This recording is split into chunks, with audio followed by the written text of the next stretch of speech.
You're in a tournament, everything is going so well until your opponents implement this strategy and everything falls apart. Pickleball lovers, let's not forget to have a good day. You could either pay a psychologist or listen to this video and have fun, right? And it doesn't cause chaos, right? Like this point? Well, I think I have just the thing. Let's try it.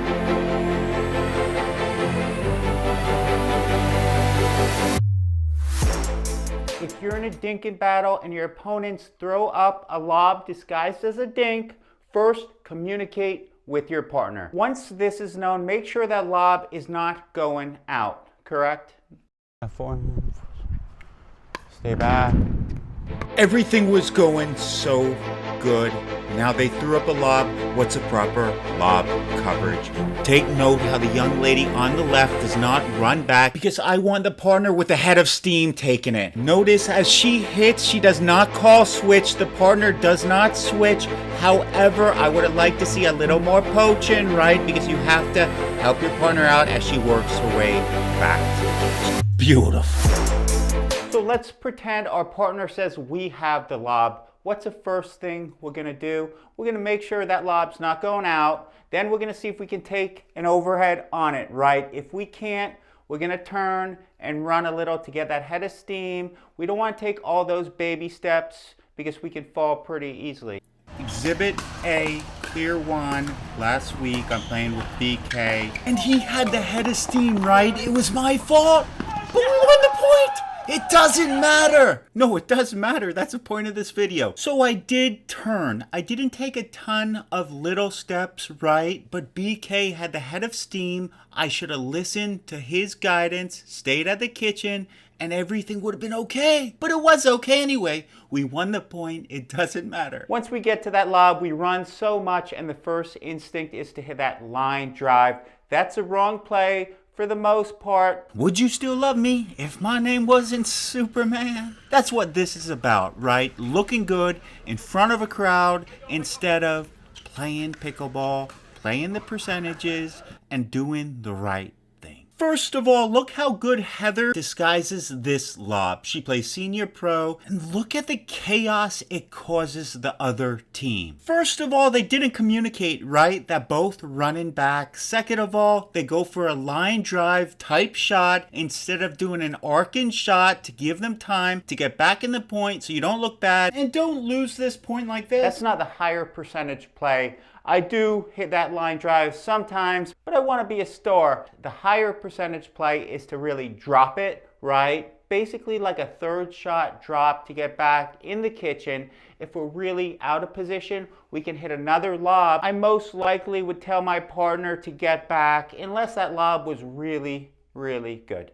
This kid's gonna be so good. Carlos, bottom right hand corner. He just hit that beautiful forehand. But he recognizes that his partner's in trouble, running back, hitting that lob. And look, he goes back with the partner. In slow motion, if you look, he's looking at his partner. He doesn't run back right away, correct? Now he runs back, plays defense, and they end up winning the point because these people can't hit an overhead. Joking aside, good defense wins pickleball matches. I'm assuming you hit a drop, so we hit the drop and we work our way back in the point, knowing that our partner can poach very easily. And that's lob coverage 101. Now with those really spinny paddles, they might lob on that third shot, right? So we return the ball, we're running into the kitchen, then they throw up this crazy topspin lob.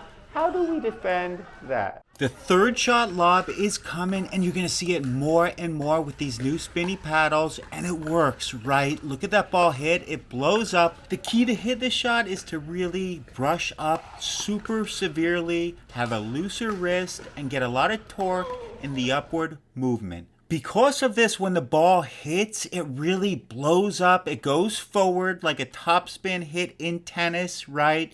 And it's tough to hit. It can really bounce a little higher. And you could see Cliff is like, what the heck? Well, first of all, we have to know our opponent. I know if I'm playing Mark Napotovich, he plays senior pro and throws up a ton of spinny lobs. I'm not running maybe as fast to the kitchen, and I don't like how I said that. I want to get to the kitchen really fast, right? But in the back of my mind, I know he might throw up the lob and I have to change direction. That's what makes the third shot lob so effective, because it's almost like I'm not running to the kitchen as fast, and that's not the right way to think about it.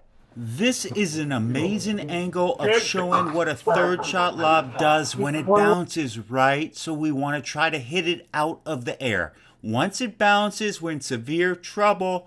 That's why this sky hook can be so good. I'll get to that. That's a good tip. But look at Jonathan. He doesn't quite run to the kitchen because last point he got crushed, right? So this offensive lob put them on the offensive right away.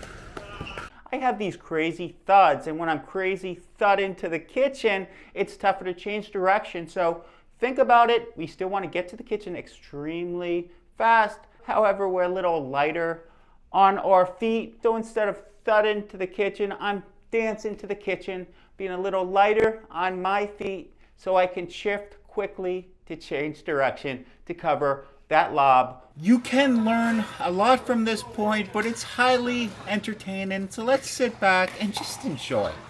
Just enjoy that lobbing can be very effective in pickleball, and it doesn't have to be all about dinking all the time. That is one tip I want to point out. I would recommend when you have your opponent's back to go twice down the middle with that overhead and then angle it out wide. That would have ended the point instead of this crazy point going on and on, right? Just lob it again. Cool, let's keep going. One other thing, if they throw up that really spinny lob and we don't have time to really hit an overhead, and we know if it bounces, it's gonna blow up and it's gonna be extremely tough to even hit, I recommend the sky hook. It's a lot easier on the rotator cuff. It gets the ball in play for you, but it's not super offensive, right? We wanna get it back in play to hit the next ball, to get back to the kitchen, because we don't have time or power to get that crazy velocity on the pickleball with that, so we have to do that. Yeah. If you have no friends and want to practice this, I'd recommend the Titan fully programmable pickleball robot. I use it for all my clients. It's extremely effective.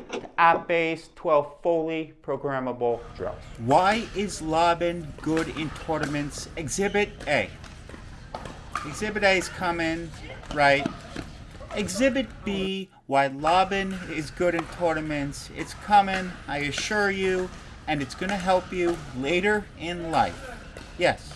Pickleball lovers, do you throw up lobs in tournaments? Leave it in comments. Save 10% on any paddle. Keeps us in business while saving you money. The only win-win in life. And let's not forget to have a good day. Always.